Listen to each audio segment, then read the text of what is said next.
Ed here with the Digital Digest, and today I wanted to share my full review, the digitally digested segment for the Samsung Galaxy Book S. This machine retails for $999 US. You can pick it up through Microsoft Store directly or through Verizon and other wireless carriers. But of course, with them, you will have to actually take out a line, because part of the appeal of this machine, much like the Surface Pro X, is that it does have an advanced LTE modem on board. So if you're looking for connectivity all the time, this, as well as the Surface Pro X, are ideal. However, in just about every way, the Samsung Galaxy Book S is a better selection than the Surface Pro X. As much as I liked what Microsoft did with hardware with the Surface Pro X in terms of design, I mean, it wasn't completely beautiful, but to have a 13-inch slate like that was definitely unique and a step in the right direction. But this is the more polished product because it delivers on the areas that unfortunately the Surface Pro X could not. Now, at $1,000, you do not need to buy any additional accessories. You have your included keyboard, unlike the Surface Pro X. You have a slightly inferior Qualcomm Snapdragon 8CX CPU compared to Microsoft's SQ1. But because this is a full HD touchscreen rather than a beyond full HD display, performance is nearly identical. So it's pretty much a wash in spite of the processor in here being older and not a custom piece of silicone like the SQ1 in the Surface Pro X. Also, battery life here is what it should be. You're talking about 15 to 16 hours of use, whereas the Surface Pro X, basically gets around half of that. So maybe a little bit more, but not much better. So from a cost perspective, from a battery life perspective, and just overall usability, I think this is by far and away the better product and the one that I would select time and time again. Now, that doesn't mean this is a great machine for you to pick up. It's a little over 2 pounds, very well built, has fantastic speakers, front-facing 720p camera, fingerprint scanner for biometrics right here for security, a great trackpad, a solid but not amazing keyboard. It does have storage expansion. Also, unlike the Surface Pro X, you can throw a micro SD card slot into this machine, which is another really nice thing. But overall, it's just all about the build quality. Port selection, not great, but what are you expecting from a Qualcomm-driven experience? We have a Type-C port here, we have a Type-C port here, and of course a headphone jack. And then this is the bay for your SIM card and micro SD card, which I love that there is no pin tool. You just pop it out, very easy to access. So I really like everything that Samsung has done with this machine. I think that they've put their best foot forward, and there is no question this is the best machine of its kind. The Full HD display, very good quality. It is a high gloss finish. I wish it wasn't, but that is really a minor gripe. Touchscreen works exactly as it should. Everything is incredibly smooth. So if you have great battery life, a great Qualcomm LTE modem on here that you can optionally drop a SIM in and have data everywhere, what is the downside to this machine? Why is it not maybe the best purchase at $1,000 US? Well, unfortunately, that still comes back to the same problem that the Surface Pro X has, even though the Surface Pro X has a much longer list of problems, and that is that it does not have a processor that is widely supported. And that's just a matter of maturity, in my opinion. I do think that with time, we will start to see ARM architecture widely adopted, but battery life is really the biggest pitch of going to a Snapdragon, a Qualcomm chipset, basically what you'd find in a smartphone or tablet. But now that basically all mainstream laptops these days are achieving, at least with full HD displays like we have here, very good battery life, we're talking about beyond 10 hours, the advantage of having that Qualcomm quote-unquote all-day battery life is starting to disappear. Now, the Surface Pro X didn't even come close, so from a battery life perspective, it was a fail, and from a pricing perspective. This machine, on the other hand, does in my opinion, accomplish both of those tasks. But considering for $1,000, you can get, which is the same price as this, a competent Ultrabook that can do much more and will not have software compatibility issues because it will be running a true x86 experience in Windows 10. I don't know how much I can pitch anyone, and pitch isn't the right word, but recommend really, because I'm not pitching anyone, I never do, but I can't recommend going for a Qualcomm-driven experience at present. Now, if somehow they get battery life to 20, 25 hours, then the x86, meaning traditional laptops, are going to have to do a lot of work to catch up to what Samsung and potentially Microsoft can do in this segment. But as things stand right now, even though this has great battery life, great speakers, great display quality, and it's really light at just a fraction over 2 pounds, and the build quality is solid as a rock. I mean, there's nothing I dislike about this machine. And if it had an Intel processor under the hood, and we still got 12 hours of battery life, this would be an instant recommendation. But with that Qualcomm chip, for those of you unfamiliar, you cannot run 64-bit applications. So emulation is key. It means 32-bit stuff works. And what does that equate to? It means that streaming Office, Microsoft Office, web browsing, that's all going to be fine. But even there, you can run into issues. And this was true of what I said with the Surface Pro X. So at the end of the day, the core problem with this machine is still the Snapdragon processor and its adoption inside of the Windows realm in terms of software support.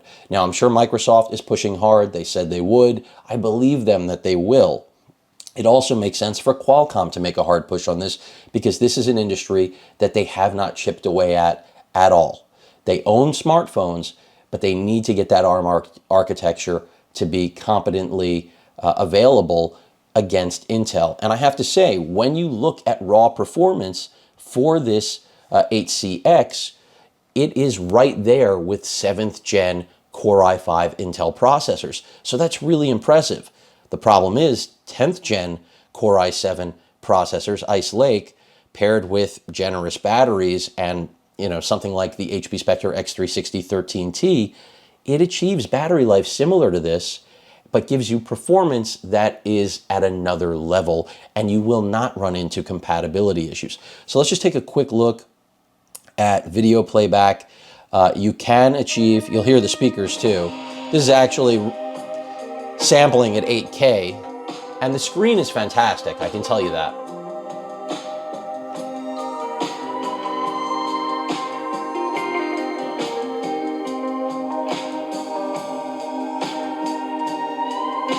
Seeing a hiccup there, and I'm not shocked. And this, again, equates to some of the issues that I have seen with this. It doesn't run perfectly. Yes, you can run Edge instead. You see it's actually, I'm going to put this on Chrome, and I will go to Edge and do the test because Chrome is not optimized, whereas with Edge right now, it is optimized for ARM. So let's go ahead and go into that. And go ahead and go into Edge, and let's go to YouTube, and I will show you the exact same sample so that you can see that even though we just had a performance issue within Chrome, I don't anticipate that here. So let's go 8K HDR. Backlighting on here is good, by the way. Fingerprint scanner has been solid, no issues with that. I mean, Samsung did an exceptional job with the overall quality of this machine. I was impressed the moment I took it out of the box. Still impressed. The USB Type-C can output 4K at 60 frames per second. Let's take this up to 8K and see if it chokes. But when it comes to certain video playback, even on external output, this will not keep up with x86 machines. So that's another thing you need to know. But overall, it does well. So it looks like it's still struggling with the X80, with the 8K. Let's go ahead and see if I can stop it. Now, this is not a problem we would have on a regular machine, an Intel-driven experience. This is still 8K, still not, I mean, dropping frames is a compliment. Let's go to 4K though, a little more realistic considering how many of us have 8K displays in our home or anywhere else. And 4K is going to play back smoothly, no question, whether you're inside Edge or Chrome. And again, the quality of the panel that Samsung used here, considering it's 1080p, is gorgeous. It's not better than the OLED employed in my HP Spectre X360 13T 2-in-1, but it's great. And for a $999 machine, it impresses me. But again, the fact that x86 laptops that don't have the software compatibility issues, that's my network, I'm assuming, that do not have the software compatibility issues of an ARM-driven experience are as affordable and have basically the same battery life, and optionally can get LTE radios. I mean, that is available with the Spectre, but you do have to upgrade to the OLED display. It's making it harder and harder to recommend this segment. So you really have to want to be an early adopter and know that this is only going to be about streaming, you know, overall content consumption. It's really, at the end of the day, it feels a lot like getting a Windows tablet like the Surface Pro X, but with superior battery life and at a lower price, because again, this is included. Of course, no pen. Another thing I want to point out about this machine is that the included power brick isn't a power brick. It's literally nearly identical to the wall wart you would get with a Samsung smartphone. And that is also where things should be going. We have Type-C delivery. I think that is a beautiful thing, another major advantage over the Surface Pro X. And again, that is the chief competition for this machine. I cannot point you at any other machine that I would actually say warrants a true comparison.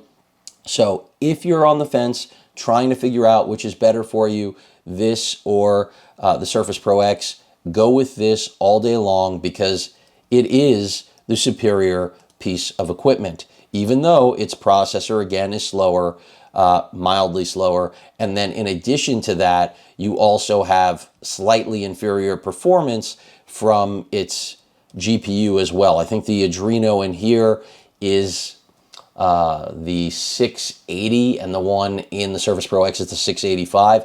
But again, because the Surface Pro needs to handle higher resolution, that contributes to the fact that not only do we have inferior battery life, but inferior benchmarking. So again, even though this Qualcomm processor can get us 7th gen Intel Core i5 performance, it can't truly do that because we don't have x86 compatibility.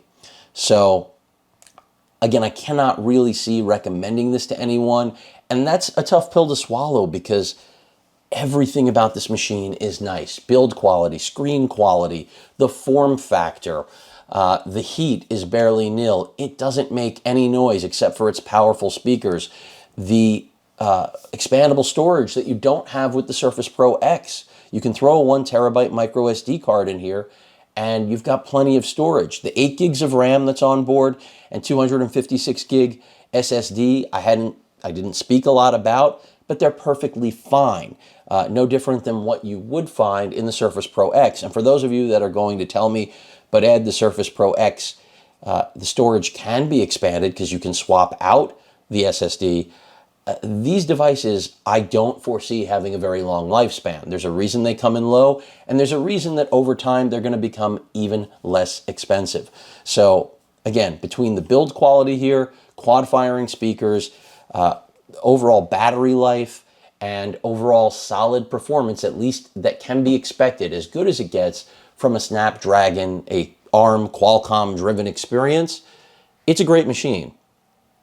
But that's kind of where everything ends.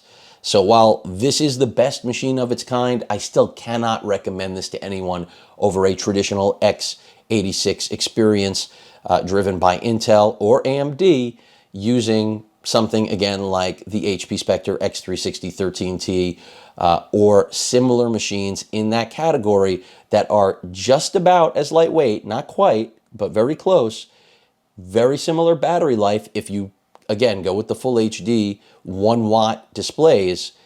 And then in addition to that, you have a 2-in-1 with a pen and better overall capability because you have a x86 experience that is not going to run into any compatibility issues.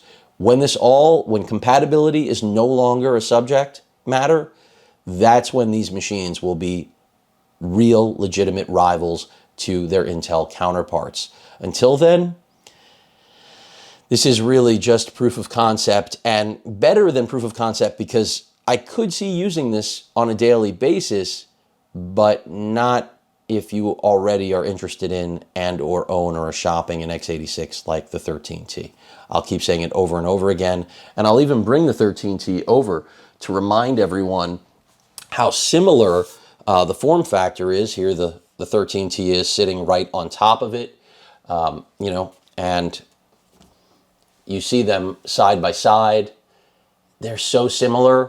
The 13T, of course, is the thicker machine, but at the end of the day, the fact that the 13T can do everything, even some gaming, and this machine is just inherently flawed because of the Qualcomm processor, there is no way that I would ever recommend this SAMI product over the 13T. It's just, even if you have the money to set on fire, do yourself a favor and set it ablaze with something like the HP or whichever company speaks to your personal preference, whether that's Lenovo, whether that's Dell. There are just better options in the same weight class, same price point, or nearly the same price point, especially with how minimal, 8 gigs of RAM, 256 gigs of storage. This HP has been on sale with the Full HD option, the display, for $1,000 and less with a Core i7 1065G7 CPU with Iris Plus graphics. Why on earth would you ever consider this? And that pretty much wraps things up. Any questions or comments, please feel free to post them. Hit that like button. And as usual, please feel free to subscribe. Later.